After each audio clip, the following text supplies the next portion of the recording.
He writes that she had astounding empathy for the poorest of poor, but he also points out that she suffered spiritual aridity and darkness. This interior and excruciating pain that she had was the pain of feeling unwanted, unloved, unclaimed by God, whom she loved with her whole heart. But it enabled her to grasp what she felt each day as she encountered the homeless. She completely identified with their misery, loneliness, and rejection. And the poor felt this deep compassion of hers, merciful, non-judgmental, and they felt welcome, loved, and understood, because in the midst of her own depression, she was able to focus more on others than herself.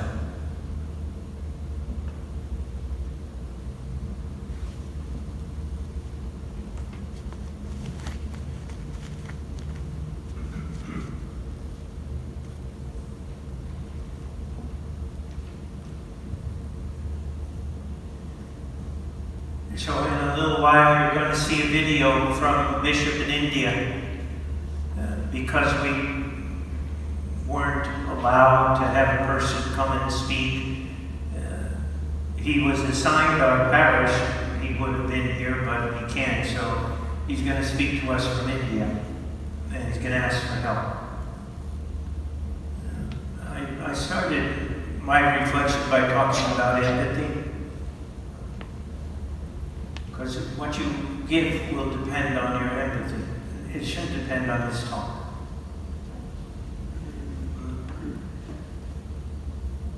You know as well as I, you just need to click the television on. You see, from a distance, how people are living. You see that. Sometimes we say there's nothing I can do, I wish I can help. Well, here's an opportunity to do something.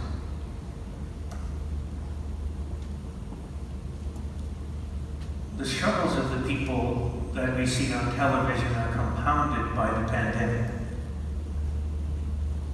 Never before have we had this in our world. Never.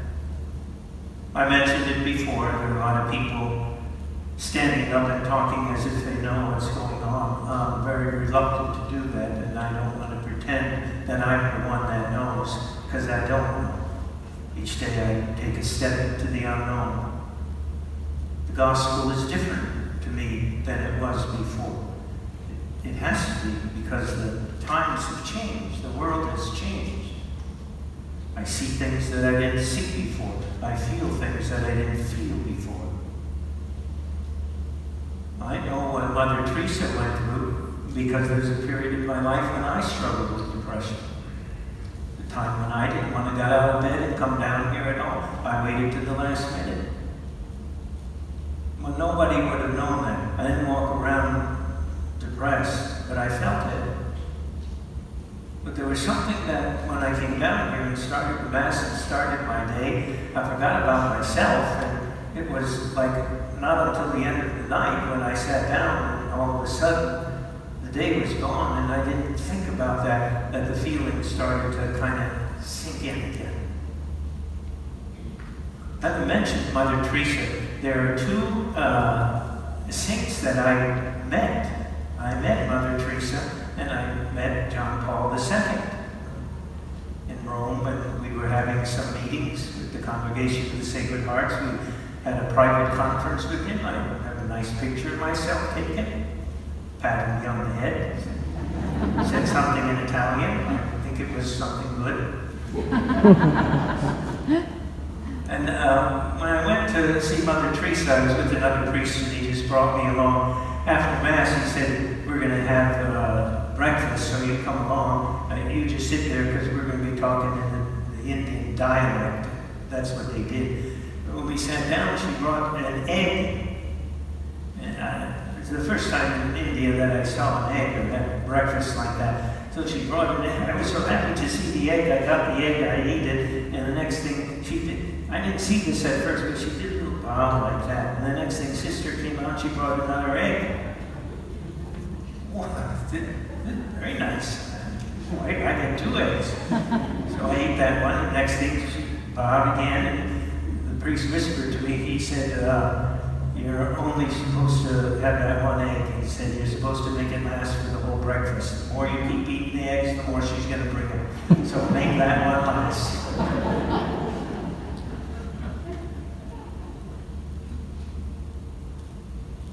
You saw or maybe heard that there was an Olympic young woman from Poland who came in second for the javelin throw. She won the silver medal. And when she got home to Poland, she read in the paper that there was a young child, 8 months old, who was having serious heart problems and was going to be flown from Poland to Stanford Hospital here in the United States.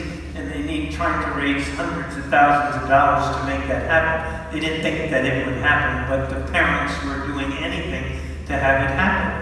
So what she did was she put online that she wanted to sell her silver medal. And she did. She auctioned it off. I think she got close to $385,000 or so for it. But the man who bought it gave the medal back to her. But this is what she said. I like these stories in the world today. This is what she said. The true value of a medal remains in the heart. I know that. My brother was a wrestler, and he got all kinds of trophies. Drove my mother crazy because all she had to do was dust them each week. And he just sat on the shelf. He never looked at them, he never did anything with them, but they took up space and she had to dust them each week. This young woman says the true value of a medal, anyone who wins one and anyone who's serious about any kind of athletics or what they do, know that it's not about the glory and that there's something that is going on internally here. Not about the adulation and the affirmation. While that's wonderful, there's something more. There's always something more. She says a medal is only an object, but it can be of great value to others. This silver can be sold and can save life instead of collecting dust hanging on my wall. That's why I decided to auction it off to help this sick child. Wonderful. Wonderful. When we know that there's something we need to do. Sometimes it's not even for another. Sometimes it's not even for someone in your family. Sometimes it's yourself that you need to look at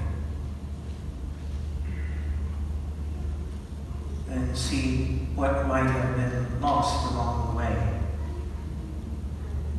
My feeling for people. How quick today we can judge what we see of others, right? That bothers me so much. It bothers me. I couldn't imagine judging people unless I talked to them.